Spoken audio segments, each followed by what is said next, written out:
सुप्रभात बच्चों। हमारी आनंद सर की जो अगली पंक्तियां हैं, इससे पहले वाली जो 10 पद्यांश है हम 2 वीडियो में करवा चुके हैं। तो अगला जो हमारा पद्यांश है उसकी व्याख्या कर लेते हैं हम। इससे पहले हमने देखा कि जो यात्री दल है, जो मनु और श्रद्धा का पुत्र मानव है, इड़ा है, वो कैलाश पर्वत यानी जो तीर्थस्थान है वहाँ पर मनु और श्रद्धा के दर्शन करने के लिए जा रहे हैं। और इसी यात्रा के दौरान क्या क्या बातें हुई इड़ा और बच्चे के बीच में, और जो कवि ने हमें बताया कि किस तरह से किस हेतु वो वहाँ यात्री दल वहाँ पर जा रहे हैं।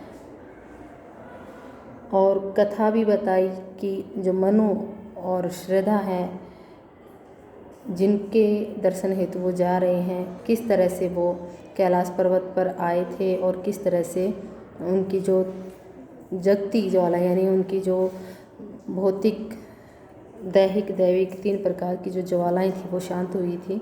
और उनकी ज्वाला शांत होने के साथ साथ जो प्रकृति भी उस ज्वाला से झुलस गई थी वो भी किस तरह से हरी भरी हो गई थी, ये हमने पीछे पढ़ा। तो आगे देख लेते हैं क्या कहती हैं पंक्तियाँ कि है वहाँ महाहृदय निर्मल जो मन की प्यास बुझाता, मानस उसको कहते हैं सुख पाता जो है जाता। तो यह वृक्ष क्यों तो तू यूं ही वैसे ही चल रही है, क्यों बैठ न जाती इस पर अपने को थका रही है। प्रसंग जो है प्रस्तुत पंक्तियाँ पद्यांश हमारी हिंदी की पाठ्य पुस्तक आधुनिक हिंदी कविता में संकलित काव्य खंड है। ये आनंद सर्ग से ली गई हैं, जिसके रचयिता जयशंकर प्रसाद जी हैं। और ये काव्य खंड उनके जो उनका महाकाव्य है कामायनी, उसका ये अंतिम सर्ग है, 15वां सर्ग है। तो इसमें जो उपनिषद की धारणा है कि जीवन के अंतिम सत्य आनंद यानी जो हमारा एक उद्देश्य होता है, जीवन का एकमात्र उद्देश्य है सत्य चित आनंद यानी सत्य रूपी आनंद, या यूँ कहें कि उस परम परमात्मा को प्राप्त कर लेना या अपने आप से साक्षात्कार कर लेना। तो इस उद्देश्य को यहाँ पर स्पष्ट किया है। व्याख्या है कि इनमें जो इड़ा है वो बच्चे की जो जिज्ञासा थी उसको शांत करते हुए उस तीर्थ स्थान के बारे में बताती है कि किस प्रकार से वहाँ पर वो व्यक्ति आया था, और आज उस व्यक्ति और उस व्यक्ति की पत्नी के कारण ही वहाँ पर सर्वत्र हरियाली फैली हुई है। तो उस आगे उसी का विस्तार से वर्णन करते हुए बताती है। ईड़ा कहती है कि कथन को जो उस बता रही थी बच्चे को, उसी बात को आगे बढ़ाती हुई कहती है कि है वहाँ मैं हृदय निर्मल जो मन की प्यास बुझाता। ईड़ा उस बच्चे को बोलती है कि वहाँ पर यानी जो कैलाश पर्वत है उस पर एक बहुत विशाल सरोवर है जो निर्मल की जो महाहृदय यानी विशाल हृदय सरोवर है जो निर्मल और स्वच्छ जल से भरा हुआ है, जिसको देखकर और जिस जल उस निर्मल स्वच्छ जल का पान करके सभी की मन की प्यास भी बुझ जाती है। और तो आगे कहते हैं अर्थात जो मानसरोवर है वह केवल जो जल की प्यास है उसी को बुझाता बल्कि जो मन की जो प्यास है उसको भी वो शांति करता है। और जो मन अशांत हो जाता है उस अशांति को भी वो शांत कर देता है। तो यह वृक्ष क्यों तू यूं ही वैसे ही चल रही है।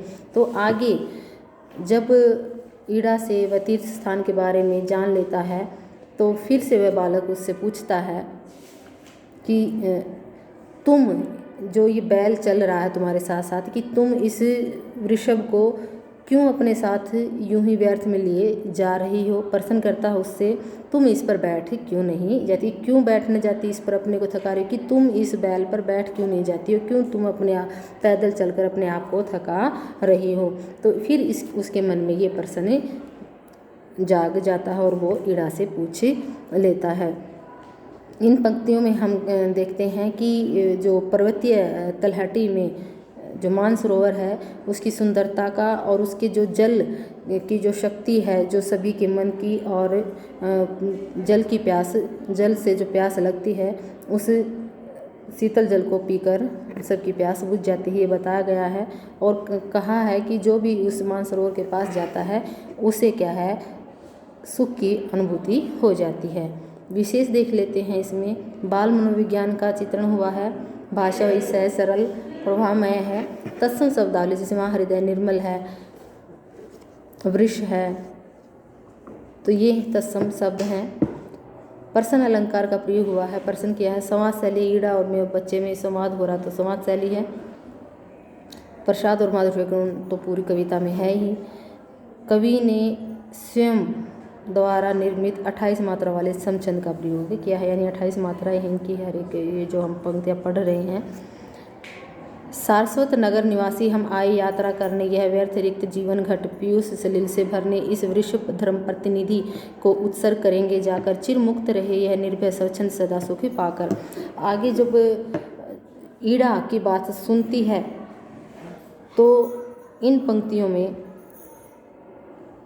ईड़ा उस बच्चे की बात सुनकर उसका उत्तर देती है कि हम कौन है, सारस्वत नगर के निवासी हैं और हम इस कैलाश पर्वत की यात्रा करने आए हैं, और यह व्यर्थ रिक्त जीवन घट पीयूष जल से भरने, और जो ये व्यर्थ जीवन है इस तुच्छ और व्यर्थ जीवन को निस्सार, जिसका कोई सार ही नहीं है, इस निस्सार जीवन रूपी घड़े को हम अमृत रूपी जल से भरने, पीयूष सलिल की जीवन रूपी घट, जीवन घट जीवन रूपी घट, यहाँ रूपक अलंकार हो जाएगा, पीयूष सलिल अमृत रूपी जल से भरने आए हैं। और इस वृषभ धर्म प्रतिनिधि को, जो ये बैल है, ये धर्म का प्रतिनिधि बैल है, उस कैलाश पर्वत पर जाकर हम इसका उत्सर्ग यानी बलिदान कर देंगे, त्याग देंगे, यानी इसको वहाँ पर जाकर छोड़ देंगे, स्वतंत्र कर देंगे।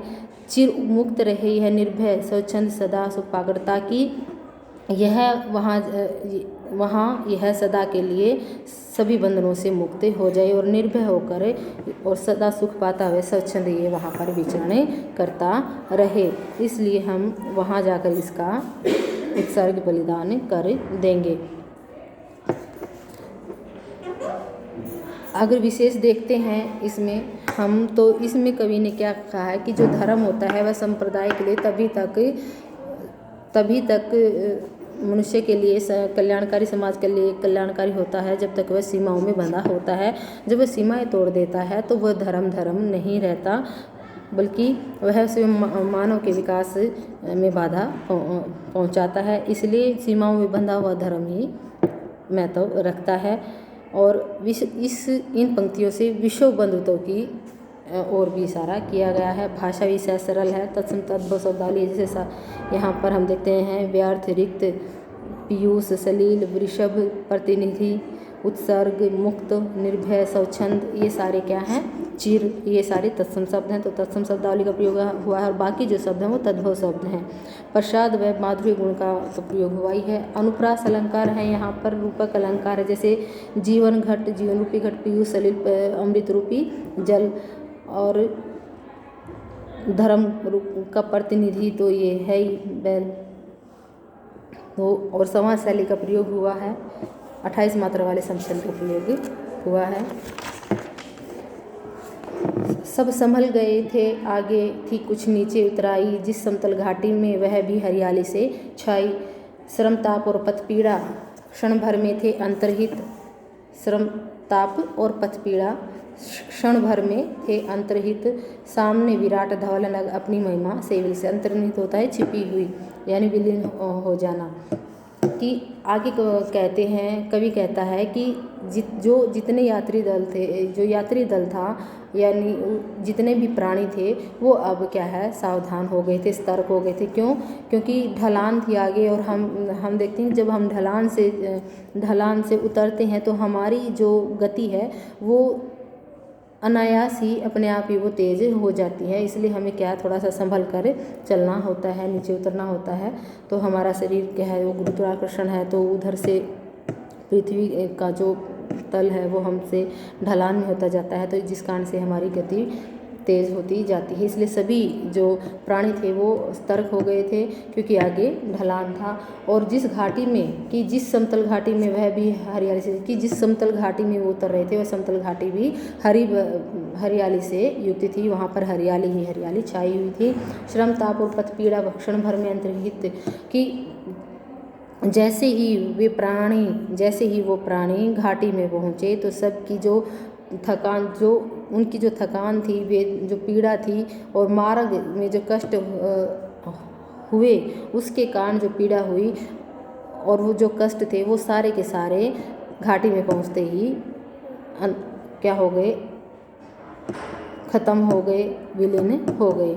उन्होंने और जैसे ही कि सामने विराट धवल नग अपनी महिमा से विलसित, और जैसे ही उन्होंने अपने सामने की ओर देखा तो उन्होंने एक बहुत ही विशाल महानता से सज्जित विलसित श्वेत रंग का विराट पर्वत दिखाई पड़ा।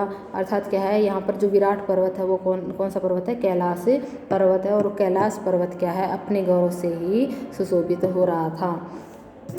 विशेष है इसे हिमालय की प्राकृतिक शोभा का चित्रण हुआ है।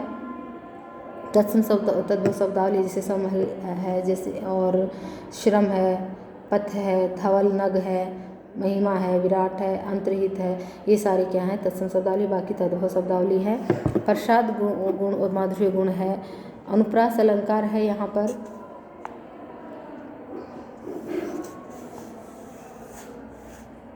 वर्णात्मक शैली है, क्योंकि वर्णन किया है जैसे श्रम, ताप की बताया गया है कि कैसे कैसे वो व्यवहार कर रहे थे। कवि द्वारा स्वनिर्मित 28 मात्राओं वाले समछंद का प्रयोग हुआ है यहाँ पर। उसकी तलहटी मनोहर श्यामल तृण विरुष वाली नवकुंज गुहा गृह सुंदर हृदय से भर रही निराली वह मंजरियों का कानन कुछ अरुण पीत हरियाली परती पर सुमल संकुल थे छिप गई उन्हीं में डाली। अब सुमन संकुल होता है फूलों से युक्त लदे हुए, और जो तृण विरुष है वो घास, तृण यानी घास, विरुष पेड़ पौधे, गुफा होती है, और मंजरियाँ जो वृक्षों पर लगते हैं ना, कोर आता है जिसे हम कोर बोल देते हैं, मंजरियाँ। तो क्या कहता है इन पंक्तियों में कवि कि जो पर्वत की उसकी तलहटी यानी पर्वत की, कैलाश पर्वत की जो तलहटी थी वो अत्यंत ही मनोहर, मन को हरने वाली थी और आँखों को आराम देने वाली थी।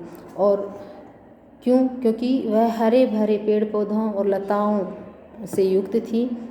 और आगे क्या कहा है कि श्यामल तृण विरुष वाली, कि वह श्यामल यानी हरे रंग की घास फूस और वृक्ष पेड़ पौधों युक्त वह तलहटी सबके मन को हरने वाली थी। और साथ साथ क्या बताया है कि वह हरे भरे पेड़ और लताओं के फैलने से वो तलहटी कि वहाँ क्या फैले हुए थे, हरी भरी घास, पेड़ पौधे के फैलने से, लताओं के फैलने से नवकुंज जो नए नए कुंज बन गए थे। और जो गुफाओं में जो गृह सुंदर, और जो गुफाओं में गुहा और जो गुफाएं थी और गुफाओं में जो सुंदर घर बने हुए थे, हृदय से भरी निराली, हृदय से तालाब यानी हृदय यहाँ पर तालाब है से, और उसमें जो तालाब था उसके कारण क्या है, उसकी शोभा अत्यंत ही अनूठी निराली जान पड़ रही थी। किसकी? उस तलहटी की शोभा, कि उस तलहटी में क्या हरे भरे पेड़ लताओं से के फैलने से जो निर्मित नए कुंज थे, गुफाएं थी, और गुफाओं में जो सुंदर घर बने थे, और तथा जो सरोवर उसमें विद्यमान थे, उनके कारण से जो तलहटी थी वो अत्यंत सुंदर दिखाई दे रही थी, निराली दिखाई दे रही थी।